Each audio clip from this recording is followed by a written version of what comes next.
Soy Adolfo Alvarado Belloso, nuevamente en el conversatorio virtual sobre temas procesales que la Academia Argentina de Derecho Procesal realiza como tarea de extensión universitaria para la maestría en Derecho Procesal de la Universidad Nacional de Rosario. Uno de sus amigos predilectos, uno de los profesores permanentemente invitados, es quien me acompaña hoy en este conversatorio, Efraín Quevedo Mendoza. Yo lo conocí a este señor en el año de 1972. A la sazón, el dueño del derecho procesal en su provincia de Mendoza era su padre, don Julio Quevedo Mendoza, que hizo un congreso extraordinario. Un congreso con mucha gente de todo el país, del extranjero, de gente de Uruguay, de Chile. Mucha preponderancia de tipos importantes. Y allí Efraín, hoy Efraín Quevedo era un hombre jovencísimo, un abogado de 5 o 6 años de... Pero ya vislumbraba lo que iba a ser, ¿no? Que terminó siendo un brillante abogado durante muchos años, esto hace muy poco tiempo, profesor de teoría y técnica del proceso civil en la Universidad de Cuyo, que es la nacional de la provincia de Mendoza. Dirige actualmente la maestría en Derecho Procesal de esa misma universidad, pero en la sede de San Juan, maestría en la cual he tenido el agrado de ser invitado algunas veces. Siempre recibo el afecto de Efraín y de su gente que lo rodea en San Juan. Ha hecho un papel descollante, siendo fiscal de Estado de Mendoza, en pleitos interesantes, en pleitos duros, llevados ante la Suprema Corte de Justicia de la Nación en su competencia originaria. Y además es un abogado litigante de fuste, un abogado de consulta, un abogado de esos que pechan mostradores, y por tanto a esta altura de la vida sigue sufriendo la injusticia de la justicia. Yo te llevo ya un par de años haciendo esta tarea de conversatorios. Estoy llegando ya a los 180 y poco, quiero terminar esta tarea.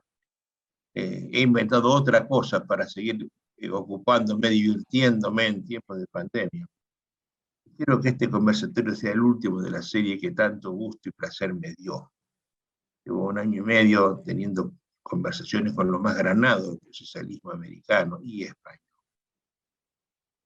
Y he tocado temas civiles, penales, orgánicos, del Ministerio Público, del Ministerio de la Defensa, de la gestión judicial. Es una cosa realmente bastante completa, ¿no? Eso está todo puesto, ya se sabe, en Facebook y en YouTube.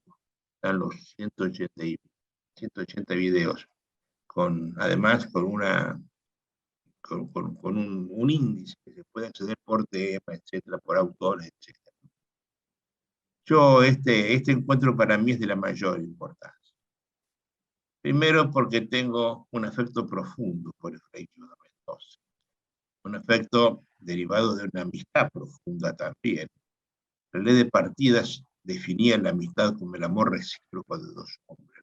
Si no hay amistad, si no hay reciprocidad, ¿no? Yo no puedo ser amigo de Efraín si él es amigo mío, ¿no? Es un va y viene, es una vía de doble mano, ¿no?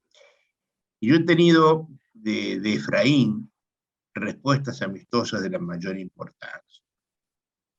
Cuando yo en mis herejías procesales fui vetado por el procesalismo oficialista, pues me acogió en su casa, en su templo, Efraín Quevedo Mendoza, me dio escenario para desesperación y desazón de mucha gente, cosa que yo sé le costó alguna amistad, y cosa que le agradezco y compromete toda mi gratitud. Me parece que un homenaje de terminar toda esta serie, un homenaje a él, ¿no? Que es a él, a su padre y a su hijo.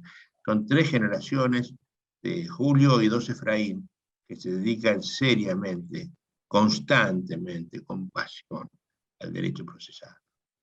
Así que en estos términos de afecto, de amistad, te recibo, mi querido Efraín, para que hagamos una conversación que ya le he hecho en otras oportunidades, pero vos tenés una sobrada solvencia académica. Sos de la poca gente en la Argentina que ha leído todos los clásicos italianos, que los has leído y los has aprendido. Yo te he escuchado a vos recitarlo a Calamandrei, a Carneluti, a Giovena, a Mortara, a tanta gente que nadie conoce, que nadie sabe quién puede ser, ¿no? Entonces me parece importante que hagamos un raconto de este tema en estos tiempos, en los cuales alguna doctrina española que no litiga, que no sabe qué es el proceso, que no lo sufre en carne propia, que desde la pura académica están sosteniendo que esto es un disparate, que la carga no sirve, el concepto de carga no sirve, porque ven en el proceso es una cosa diferente, ¿no? Un método de investigación, después tienen el deber de hacer las cosas, ¿para qué las pagan? Bueno, pero yo que he litigado 30 años, al igual que Efraín, sé que esto es de la mayor importancia. Yo entiendo el proceso de otra manera. Para mí es un método de discusión que tiene que estar regulada por la ley, no caprichosamente en el momento por el juez actuante. Y además debe estarlo hecho debe estar regulada con mucha antelación, para que la gente sepa no solo cómo le va a pasar en el proceso, sino cómo debe comportarse en la vida, para cuando lo que le pasa en la vida llegue al proceso. Es una cosa distinta, ¿no? Por eso quiero hoy hablar de este tema y le he pedido a Efraín que haga docencia, que lo explique calmamente, docentemente, a partir de la noción de carga procesal. Si es un imperativo o un poder especial. Vamos a hablar de una cosa muy técnica, que en general los que hablan del tema, esto lo dejan de lado, ¿eh? Efraín, te recibo con el afecto que sabes que te tengo de siempre. Esta maestría que es tu casa, has venido tantas veces a darnos clases, a dirigirnos tesis, a tomar. Así que sentite en tu casa y te escucho con toda atención a partir de esta pregunta, ¿no? Fíjame qué es una carga, si es un imperativo, si es un poder. ¿No? Te escucho. Bueno, muchas gracias, Adolfo. Para mí es un honor ocupar este lugar y tener un diálogo con vos, y que, bueno, como lo anticipaste, tenemos una amistad muy profunda que es recíproca y es un cariño muy grande que se ha gestado a través de muchos años y muchas luchas y alegrías y sinsabores que hemos pasado juntos. Así que De hecho, agradezco compartimos mucho. el aspecto de un hijo, ¿no? Y así Sí. es, así es, así es. Tenemos a mi hijo, que tenemos también, bueno, el amor mío, que es filial, y el amor tuyo también, que es de gran amistad. Y de casi paternidad también en materia procesal con su maestría, que todavía está debiendo la tesis. Bueno, decías, Adolfo, que este concepto de carga procesal, de carga de la prueba, es un concepto que entiendo se maneja en la doctrina e incluso en la jurisprudencia con ciertas confusiones que creo necesario aclarar, creo necesario intentar aclararlas. Por eso es un tema que me ha preocupado desde mucho tiempo. Y creo que la confusión aparece con la noción de carga. Es decir, creo que todos sabemos cómo se repite constantemente la carga como un imperativo procesal. Esto proviene, también creo que no es ninguna cuestión oculta, proviene de James Goldschmidt, que planteó dentro de su teoría de la situación jurídica que la carga eran imposiciones que la ley establecía a las partes en su propio interés. Y ahí venía para Goldschmidt la distinción con la obligación. Es decir, estos eran... Y con el deber, ¿no? Y con el deber. Es Porque decir, eran... para la gente que nos está escuchando, la obligación es coercible. El deber no, pero es sancionable su incumplimiento. Y la carga no es ni coercible ni sancionable. Lo hago y mejoro, no lo hago, me perjudico. La verdad es inteligente la planteo. Sí, no, incluso él con su teoría, reitero, de la situación jurídica, del proceso como situación jurídica, sostenía que en el proceso la carga equivalía a lo que en la relación jurídica era la obligación, o el deber y la obligación. En el proceso eran cargas. Esta doctrina se mantiene en la generalidad de la doctrina nacional y en la jurisprudencia. Veo fallos a diario que repiten en la carga como imperativo del propio interés. Pero ocurre que esta posición de Goldschmidt tuvo una evolución muy particular y muy fructífera que no sé por qué se ignora o por lo menos se elude. Es decir, el que primero captó este fenómeno y le trató de dar una explicación algo más profunda que la de Goldschmidt, sobre todo ya volviendo al proceso como relación jurídica, fue Carneluti. Carneluti entendió a la carga también como una especie de situación jurídica pasiva dentro de la relación. Es decir, era un vínculo de la voluntad. Pero esta sagacidad de Carneluti lo llevó a decir, pero la distinción con la obligación es que acá la sanción es una sanción económica, ¿no? Que se juridizaba al generar la ley un riesgo de, si no se satisfacía la carga, no se alcanzaba el fin al cual esa carga está destinada. Entonces decía Carneluti, esto es una sanción, es paralela a la obligación, pero la sanción es económica, ¿no? Él no decía que no era jurídica, sino que la ley implicaciones económicas.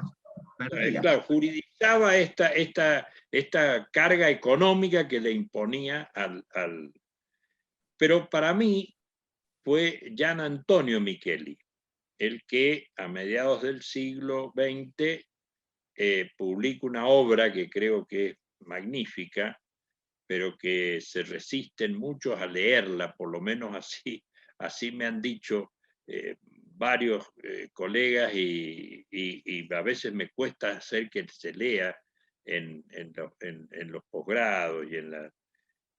Micheli, él captó algo que parecía evidente a partir de Carneluti. Es decir, él dijo, es cierto que hay una sanción, pero la sanción no es jurídica, es una sanción de orden, llamémosle, psicológico.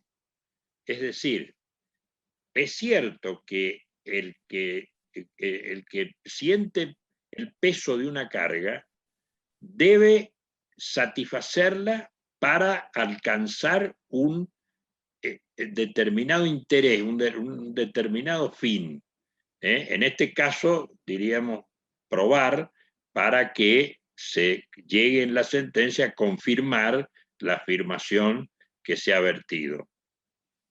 Pero eso opera no en un plano jurídico, precisamente por esto que señalabas recién bien, porque por un lado no hay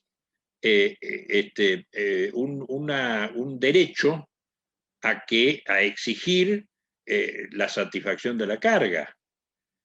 Y tampoco hay una sanción específica, porque aún la no satisfacción de la carga podría generar que el que omitió probar resulte triunfante en el proceso por este principio de adquisición procesal. Es decir, puede ocurrir que la otra parte aporte prueba que resulte favorable a la contraria y esta que dejó de cumplir o dejó de satisfacer la carga, resulte también triunfante.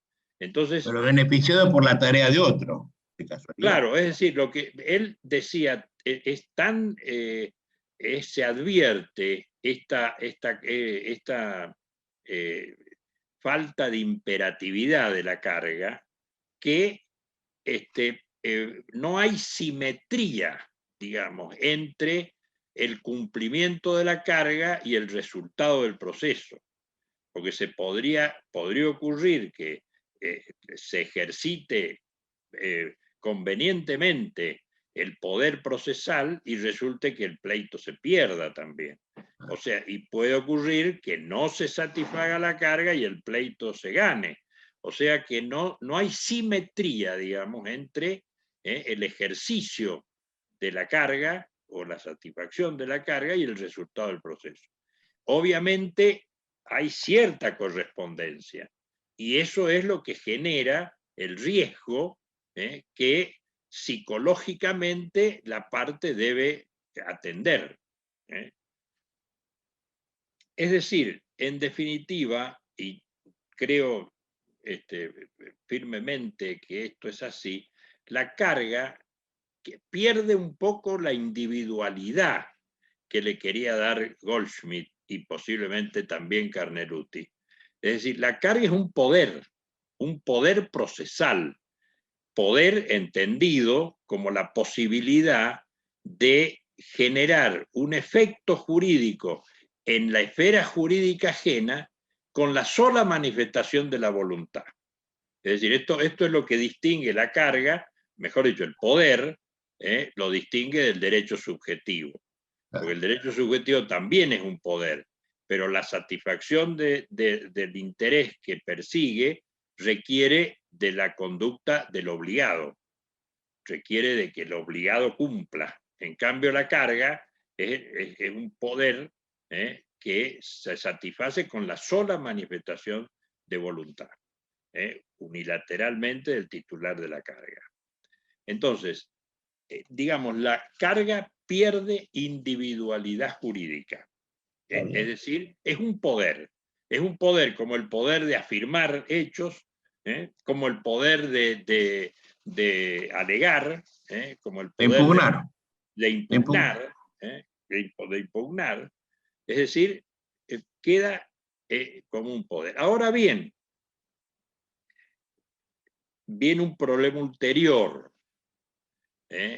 porque la carga en materia probatoria está rodeada de ciertas circunstancias particulares que hacen que opere de una manera particular, de una manera que las otras cargas no operan de esta manera.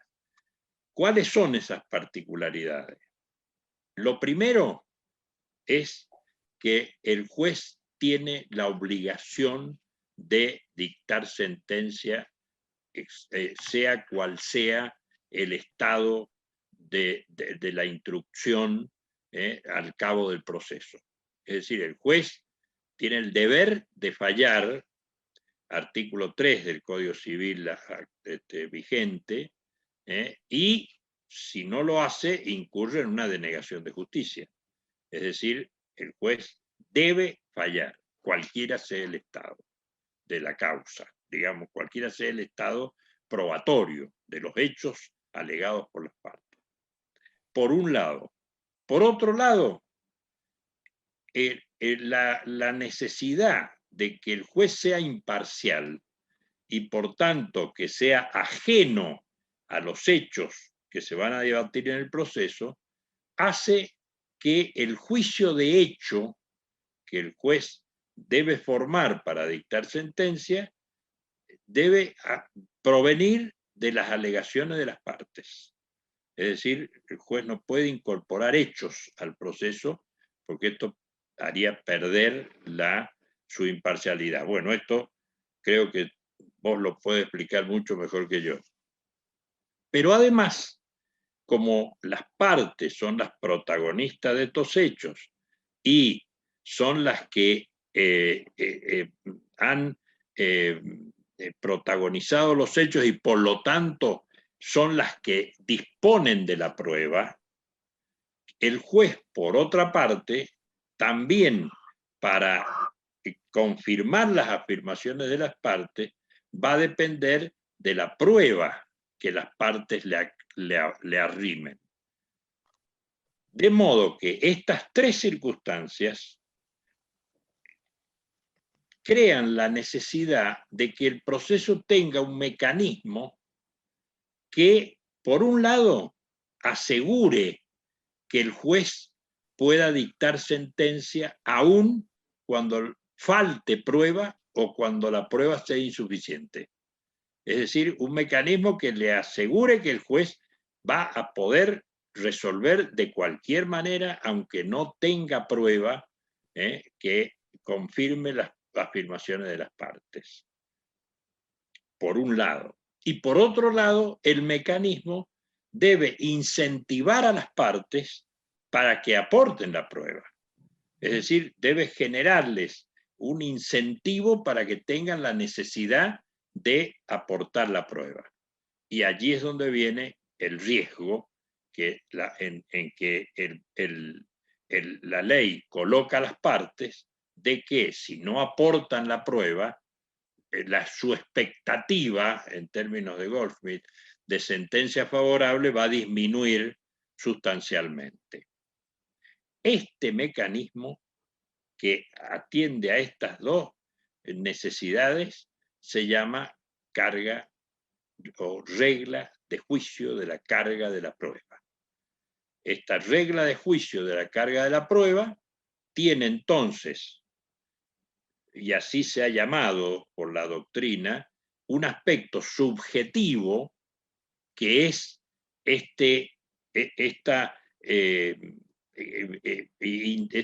sanción económica o necesidad psicológica que le genera la ley a las partes para que aporten la prueba, y esto se ha llamado carga subjetiva, y la carga objetiva que coloca al juez en la posibilidad de dictar sentencia aun cuando falte la prueba. Estos dos aspectos son las dos caras, digamos así, de la carga de la prueba, de la regla de juicio. Ahora, conviene desde ya decir que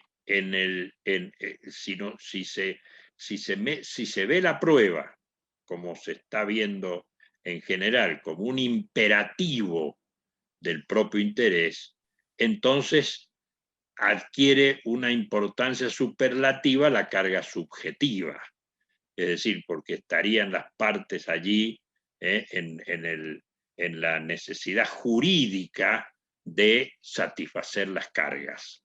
Entonces, cuando se habla de carga subjetiva y se le da trascendencia a la carga subjetiva, en realidad se está mirando la carga como un imperativo. Cuando la carga queda ubicada como un poder de ejercicio necesario, pero de una necesidad puramente psicológica, no perfilada en la ley, porque la ley no dice cómo la parte debe satisfacer esta carga, sino librada la discrecionalidad de las partes, entonces pierde la importancia el aspecto subjetivo de la carga y adquiere más importancia el aspecto objetivo. Bueno, resuelto esto, aparece un tercer problema, que es cómo se formula la regla de la carga de la prueba. ¿A quién corresponde formular esta regla?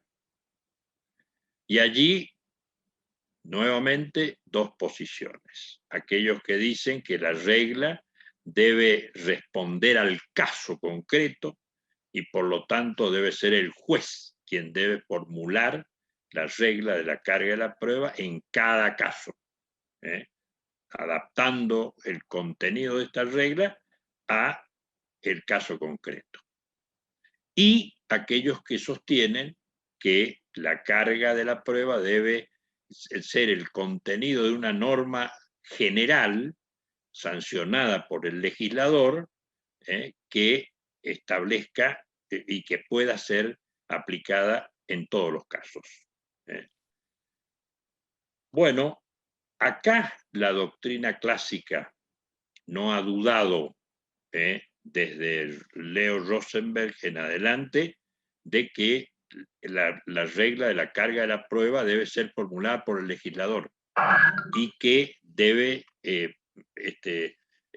ser una norma que pueda aplicarse a todos los casos. Es decir, la libertad del juez en la formulación de la regla de la carga de la prueba implica otorgarle al juez una absoluta arbitrariedad. Esto lo señala muy bien Rosenberg en la carga de la prueba, que es inaceptable, es decir, porque el juez tendría el poder prácticamente de formular los hechos y resolver la contienda. Es decir, esta potestad del juez daría lugar a una arbitrariedad muy grande y sobre todo, además, a una gran inseguridad. Es decir, porque las partes deberían conocer cuál es, porque esta regla de la carga de la prueba tiene su proyección fuera del proceso también, porque las partes pueden trazar un esquema probatorio que prevenga la posibilidad que en un proceso haya que probar estos hechos. Entonces también esto da seguridad jurídica. Bueno. Te interrumpo ahí porque acaba de decir una cosa muy importante, ¿no? Sí. Cuando esto está de moda porque un juez rosarino, talentoso procesalista rosarino, Jorge Walter Perano, en una sentencia, siendo él el camarista de lo civil, siendo un juez piadoso, como lo es él, en algún momento dijo que el concepto de carga no puede ser estático, sino que debe ser dinámico, poder ir de lugar a lugar. Con lo cual, en ese caso era un pleito por responsabilidad aquiliana. A un señor se había muerto en un quirófano, la viuda junto con su hija huérfana demandaron, debían responder, porque en el Código Civil de Vélez se respondía a título de dolo o culpa, tenía que responder, probar la culpa, la negligencia, la imprudencia, etc., y no lo probaron. A de lo cual el juez de primera instancia rechaza la demanda por falta de prueba respecto de la culpabilidad imputada. Se van a la Cámara, y en la Cámara la señora pide piedad. Entonces, pero no se la da, ¿no? Entonces dice que cómo es posible que la señora que estaba fuera del quirófano deba decir que el médico se portó mal. Le corresponde al médico decir que se portó bien. Entonces ahí sale con que la carga es dinámica y le dice, en este caso, ya terminado, ya pasado todo el proceso, en este caso, debió haber probado el médico, y como no probó, debe perder el pleito. Es decir, a mi criterio, lo que hizo fue cambiar las reglas del juego después que el juego terminó. Estamos jugando a más, jugamos a menos, ¿no es cierto? Y el que pudo dar la vuelta fue el piadoso, dio vuelta a la sentencia. Y eso hundió en la Argentina, les encantó a los abogaditos jóvenes argentinos. Y ahora se trata la ley civil que tenemos, ¿no? Pero yo te dije, a ver, miren, si yo soy médico y tengo que operarlo a su papá, señor, y sé que la prueba de mi injuria la tiene usted, yo voy tranquilo al quirófano, usted probará lo que tenga que probar. Pero si yo puedo correr el riesgo de que me digan que yo tengo que probar mi buen arte, entonces lo que hago es, a costa suyo, filmo la operación, llamo al titular de operaciones quirúrgicas, lo pongo al lado, hago un testigo calificado. Entonces yo me previo al momento de realizar el acto, no después cuando fui demandado. Por eso es la importancia de que sea normativamente en la legislación, regla objetiva para todos. Debo saberlo yo, no el momento de probar, es el momento de hacer lo que tengo que ser probado, es cosa distinta. Sí, absolutamente de acuerdo. Y esto es lo que reitero, se ha pregonado por la doctrina clásica, tanto por Rosenberg como Carnelutti, Micheli, el mismo. Pero además, más allá de eso, es de sentido común. Y en sentido común, claro. Pero, por eso, Adolfo, yo creo que esto es fruto de la generación de toda una madeja de conceptos que se han ido mezclando y tergiversando, que parten, por eso parto del concepto de carga, ¿no es cierto? Y vengo a esto que planteas, que para mí es fruto de una, digamos, tergiversación del sistema procesal argentino en materia de carga de la prueba. Porque frente a esas dos posiciones, de que por una parte la carga sea formulada por el juez en cada caso, por el legislador para todos los casos, curiosamente nuestra ley, las leyes argentinas, se inclinaron por la segunda opción. Es decir, tan es así que, bueno, tomando modelo para no caer en demasiadas citas legislativas, el artículo 377 del Código Procesal Civil y Comercial de la Nación formuló una regla de la carga de la prueba que su destino era ser aplicada en todos los casos. Es decir, esta norma, a mi criterio, digo a mi criterio porque creo que enfrentando a toda la doctrina y la jurisprudencia, tiene un error que la jurisprudencia, la doctrina, vieron, diré, lo que puede ser el error material en el texto de la ley, porque el segundo párrafo del 377 dice que cada una de las partes deberá probar el fundamento el presupuesto de la norma en la que fundamenta. El presupuesto de hecho de la norma en la cual se fundamenta. Eso es.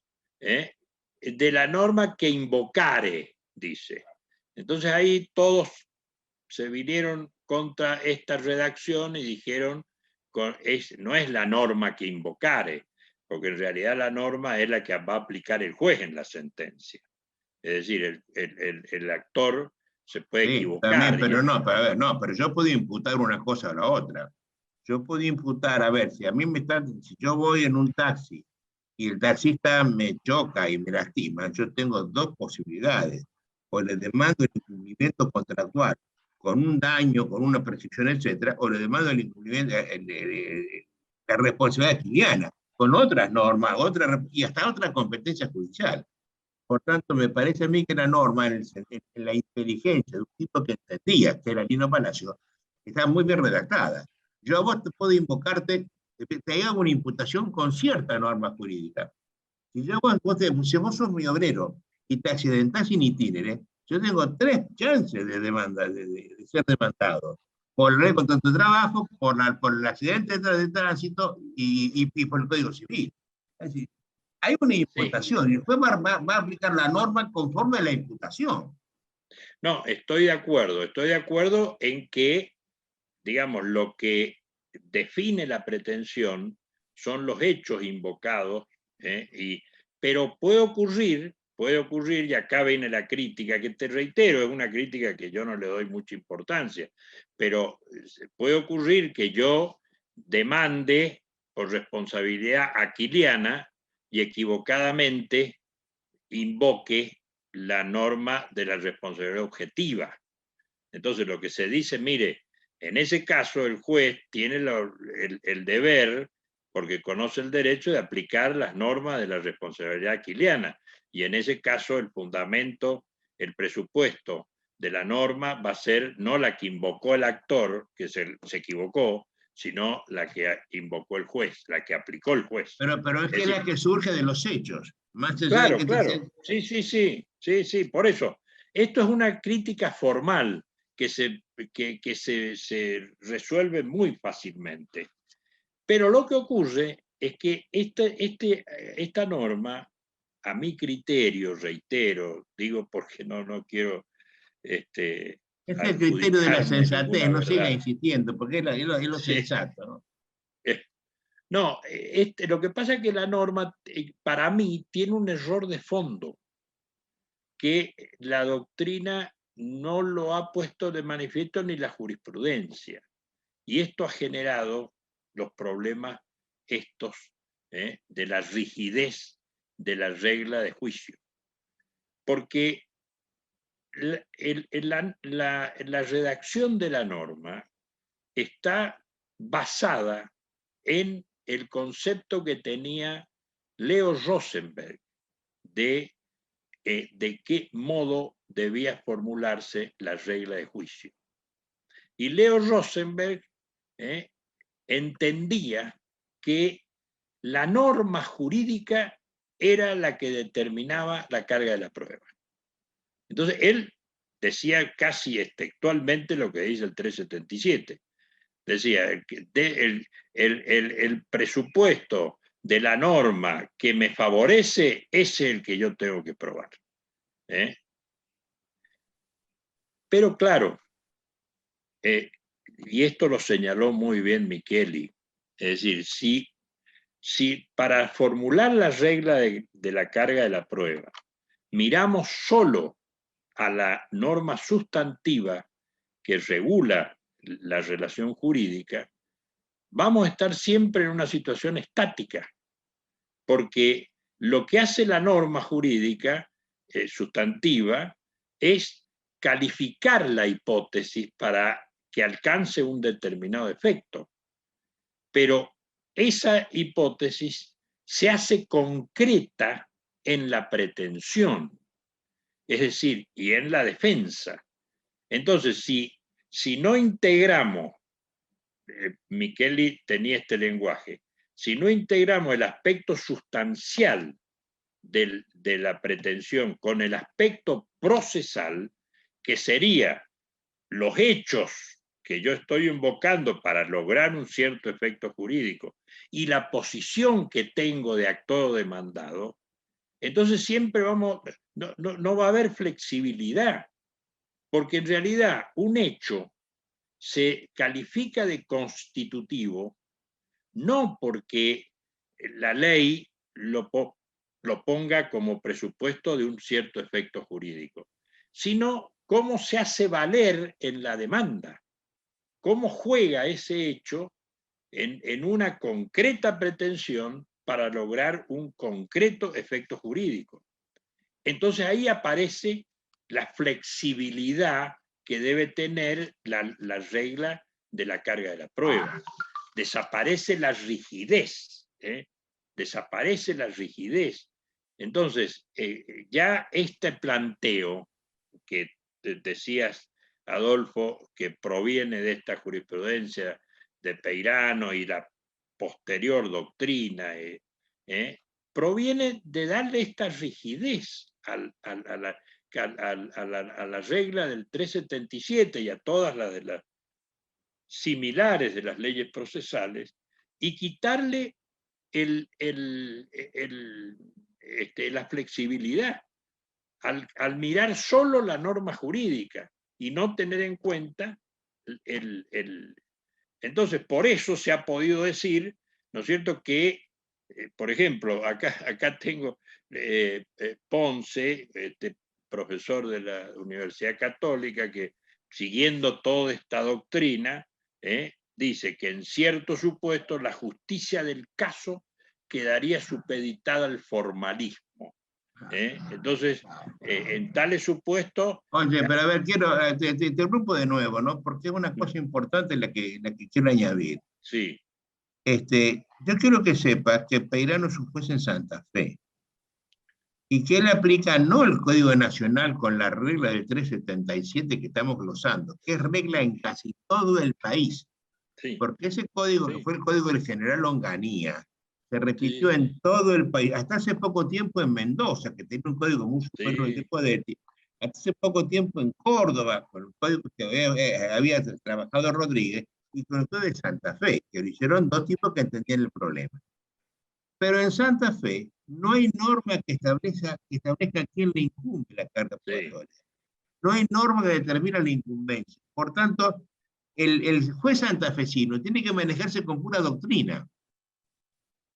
O a lo sumo con normas que se inspiran en normas de otro lado. Busca el derecho comparado, porque él no tiene normas. Entonces, él no tiene que hacer ningún esfuerzo de rigidez o de flexibilidad, porque él carece de normas. Eso es lo que él quiso. Sí. Aplicó la norma que le pareció. Sí. Y bueno, tanto así que no funda la norma, no dice, traigo al caso el artículo tal que puede dotar. Sí. Bueno,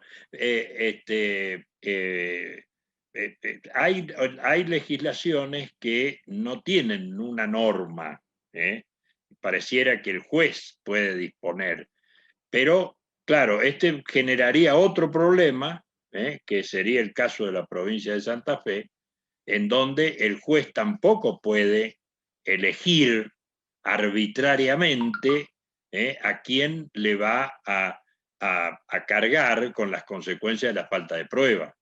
Esto tendrá que ser un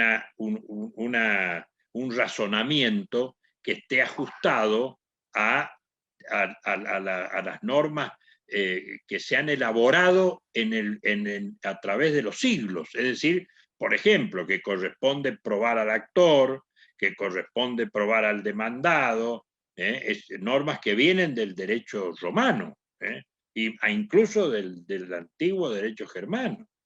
Entonces, tampoco el juez puede decir, bueno, mira, a mí me gusta que este señor cobre, porque entonces le voy a dar la razón a este señor.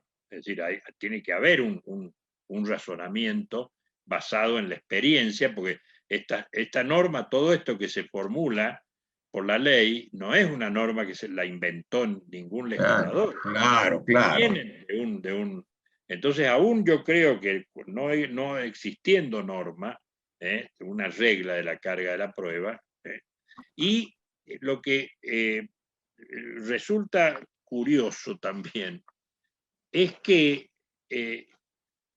frente a esta necesidad de flexibilización que hace que el juez pueda superar la norma jurídica y pueda superar toda norma de la lógica y de la experiencia, el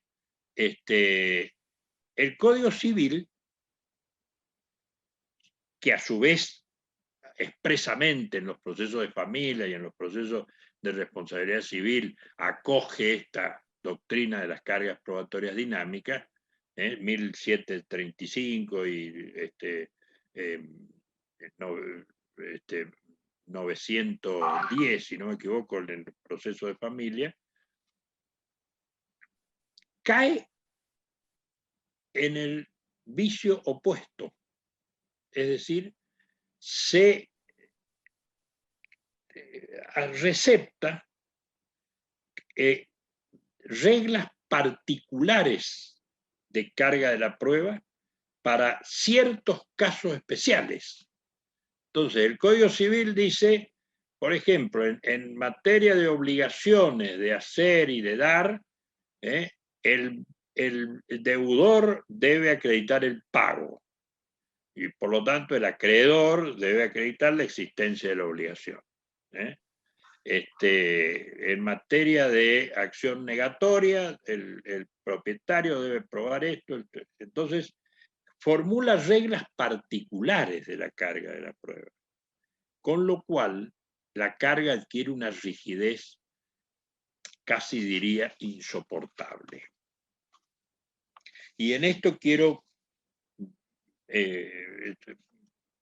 ver un ejemplo de una de estas, que es el artículo 894 del Código Civil, que precisamente dice que en materia de obligaciones de dar y de hacer, el deudor debe probar el pago, el acreedor debe probar la existencia de la obligación. Pero mira qué específico que es esto, porque esto es verdad en la medida en que el acreedor, como actor, demanda el cumplimiento de la obligación y el deudor excepcione con el pago. Pero fuera de esto, fuera de este caso particular, pongo el ejemplo. El deudor promueve una acción negativa de certeza, de declaración negativa de certeza, para que se declare la inexistencia de la obligación. Acá, ¿cuál es el hecho constitutivo? No es la existencia de la obligación. El hecho constitutivo es la inexistencia de la obligación. Es decir, acá el deudor que recurre a un modo de tutela particular, debe probar, por un lado, el interés, es decir, debe probar que el acreedor intenta cobrarle su prestación y que, sin embargo, la obligación no existe. Y el acreedor va a tener que probar el pago parcial que acredite que el deudor ha reconocido la existencia de la obligación. Entonces, acá el deudor debe probar la inexistencia y el acreedor debe probar el pago. Ahora. No, en rigor prueba la existencia por la vía del pago. ¿Cómo? En rigor, lo que prueba es la existencia, a consecuencia del pago. Claro, claro. Porque, al sostener que pagó y lo prueba, lo que está probando no es el pago, está probando la existencia. La existencia de la obligación con el razonamiento parcial. lógico. Claro. Es decir, podríamos decir otro caso, que el deudor pida la declaración de extinción de la obligación por transcurso del plazo de prescripción. Y en este caso va a tener que probar que el momento del nacimiento de la obligación, el transcurso del plazo, y el acreedor va a tener que probar el pago para probar la interrupción del plazo de prescripción. Es decir, que... Pero a ver, Efraín, estos problemas me parecen a mí que salen, porque el que hizo el Código Civil se metió a decir estas cosas que no tenía que decirlas. Vos estás haciendo una argumentación inteligentísima a partir de cosas que hicieron mal los civilistas. Yo quiero recordarte que Héctor Negri fue la única voz que se levantó, ex ministro decano de la Corte de Buenos Aires, sí, que se levantó en contra de toda esta miasma que logramos con el Código Civil, que se la llamó la claudicación de la cultura, ¿no? Al decir eso, a quién le corresponde el pago en este punto tan puntual, valga la pedorrada, han armado toda esta posibilidad de discusión y de inteligente discurrimiento. Claro, es mucho más fácil usted meter el presupuesto, de hecho, de la imputación que usted realiza. Claro, usted ¿el imputo qué a usted? Prescripción, debo poner por plazo. ¿El imputo qué? Validez, debo probarle. Me parece mucho más fácil, con lo cual me asocio a que la norma pudo haber sido mejor redactada.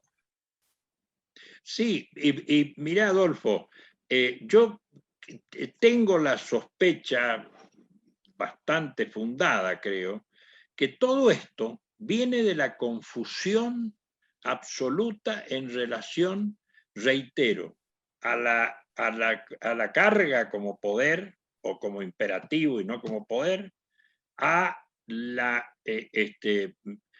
seguir una doctrina equivocada respecto a la formulación de la regla de la carga de la prueba, y entonces termina en esto de sacar rigidez, darle al juez, y como eso genera graves problemas de inseguridad, entonces vamos a hacer ciertos supuestos en donde el juez no se puede salir de la regla de ninguna manera. Es decir, me parece que esto es el razonamiento que termina en estas contradicciones, en esta por un lado, darle rigidez a la norma, y por otro lado, quitarle rigidez con supuestos particulares. Pero me parece que proviene todo esto de un error en la ubicación de la carga y un error en la ubicación de la regla de juicio. Eso quizás este otro sea más grave, porque fíjate una cosa, Adolfo, en el ejemplo que yo puse, ¿qué me va a decir Peirano? Me va a decir, claro, este señor tiene que probar la inexistencia de la obligación, el deudor. Entonces, pobre, no va a poder probar nunca porque la inexistencia de la obligación es un hecho negativo. Entonces, no, señor, acá el que tiene que probar es el acreedor. Pero la respuesta sería que haya dificultad en la prueba de un hecho, no hace cambiar la regla de la carga de la prueba. Esto viene pasando de la simulación, cuando la demanda un tercero. La dificultad probatoria genera que, bueno, en términos de Ferrer Beltrán, se baje el estándar de prueba en todo caso. Entonces a este señor se le aceptará que pruebe con indicios, que traiga prueba que recaiga sobre hechos que lleven a la inexistencia de la obligación, pero él tendrá que probar. No es que tenga que probar la otra, el demandado. Él tiene que probar el hecho constitutivo de su pretensión. Entonces, ahí viene después la confusión entre carga y valoración de la prueba. Una cosa es quién debe probar y otra cosa es la exigencia que yo le voy a imponer a este señor porque él tiene toda la prueba en su poder, digamos. El caso será del médico. Yo le voy a imponer a él que pruebe, pero de acuerdo a su situación. Que pruebe de acuerdo a la situación de hecho que vivió. Y voy a valorar, por lo tanto, la prueba de acuerdo a este estándar. Pero no le voy a trasladar a una parte toda la carga de la prueba por el hecho de que la parte que tiene la carga está en dificultades para probar. Esto, bueno, yo creo que me parece que quizás siguiendo esta secuencia se puede desenredar esta madeja, digamos, y llegar a que la regla de la carga de la prueba que formule el legislador, bueno, es aplicable a todos los casos, por lo menos en materia civil y comercial. Y de allí para adelante, aquel que tenga la carga y que tenga grave dificultad para probar, bueno, se valorará ese hecho, esa circunstancia, y esto repercutirá en la valoración. En el resultado, en la valoración. En la valoración y se dará por cierto o no, pero ya no es un tema de carga, es un tema de pura valoración. Claro. Así Además, que bueno. la valoración la va a hacer el juez, y la carga le debe cubrir la parte, ¿no? Es claro. Hay una mezcolanza. ¿Sabes la impresión Claro, y aparte que yo tengo? El juez, que este es el defecto grave que genera las cargas dinámicas. Y para colmo ahora, con el 1735, que le da la potestad al juez, incluso, que esto es otra cosa, otro exceso, a mi parecer, que se ha derivado de toda esta confusión, que se autoriza al juez a imponer la carga antes de la sentencia. en el periodo de prueba. ¿Sí? Entonces el juez, antes de conocer los hechos, la prueba, a ver, tiene que decir a quién le corresponde la carga de la prueba. Eso es Sí, pero una de cosa... cualquier forma lo dice después que el hecho ocurrió. Aunque lo diga al momento de la apertura de prueba, antes de los plazos probatorios, lo dice después de que el hecho ocurrió. Y yo, También. la prueba del hecho, me manejo con la norma que establece objetivamente, previamente, generalmente lo tengo que hacer. En el caso del médico que estaba planteando, ¿no? Sí, Oye, sí, yo sí. tengo una sola conclusión, ¿no? Todo esto lo hacen no procesalistas, lo hacen filósofos, particularmente españoles e italianos, que le dan vuelta a las cosas y que nunca litigaron. Porque la persona que litiga de verdad, que entiende lo que estamos hablando, no tiene duda de que esto es una conquista de la civilidad, ¿no? Y que Sí, viene precisamente a terminar con el non-liquid de los romanos, ¿no? sí, Ayer no solamente no tengo normas, no tengo hechos, no tengo prueba de los hechos, ahora dame el resultado, ¿no? claro. Oye, estoy encantado con esta charla. Sigo insistiendo, es un tipo de una cultura jurídica exquisita, te lo agradezco. Ya estamos en la hora que ya va a cumplirse dentro de 2 minutos. Te dejo 2 minutos finales para que des algún pensamiento, alguna expresión de deseos para todo el mundo.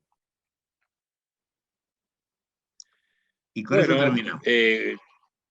bueno, Adolfo, creo que este tema, digamos, mi expresión de deseo es que esto de alguna manera se aclare.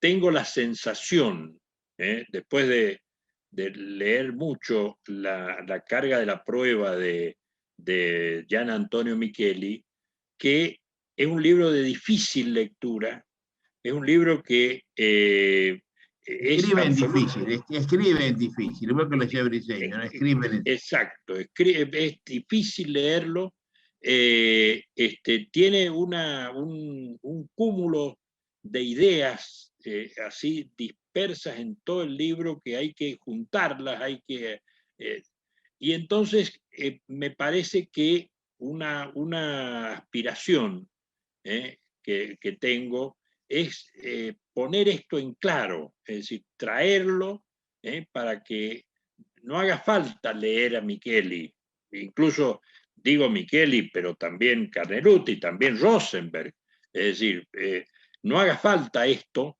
sino que presentar esto de una forma comprensible y que demuestre este equívoco en que está incurriendo la doctrina, la jurisprudencia, y que lleva a consecuencias que creo que son graves para, esto lo decías vos recién, y son graves porque los operadores jurídicos, frente a esta madeja de mecanismos en manos del legislador, del juez, de la ley procesal, de la ley sustancial, los operadores no manejan esto, que es fundamental para la litigación. Es decir, entonces eluden el tema de la carga de la prueba. Claro. Y lo eluden al preparar el pleito y lo eluden al desarrollar el pleito. Y recién se desayunan en la sentencia con consecuencias muy desagradables. Entonces, me parece que es importante poner todo esto de manifiesto y posibilitar que se encamine la práctica del proceso sobre la base de este tema de la carga, que es muy importante, es sustancial, diría. Querido, un abrazo grande, te agradezco tanto esta conversación conmigo. Me has honrado con tu presencia en este ciclo. Te mando un abrazo fuerte, te dejo con sentido afecto y hasta pronto y hasta siempre, Efraín. Bueno, gracias, Adolfo. Igualmente yo, tenía un placer enorme de dialogar contigo en un tema que yo sé que domina y que podemos llegar a conclusiones importantes. Así que para mí ha sido una fiesta esto. Muchas Un gracias, abrazo hasta grande. siempre. Bueno, igualmente.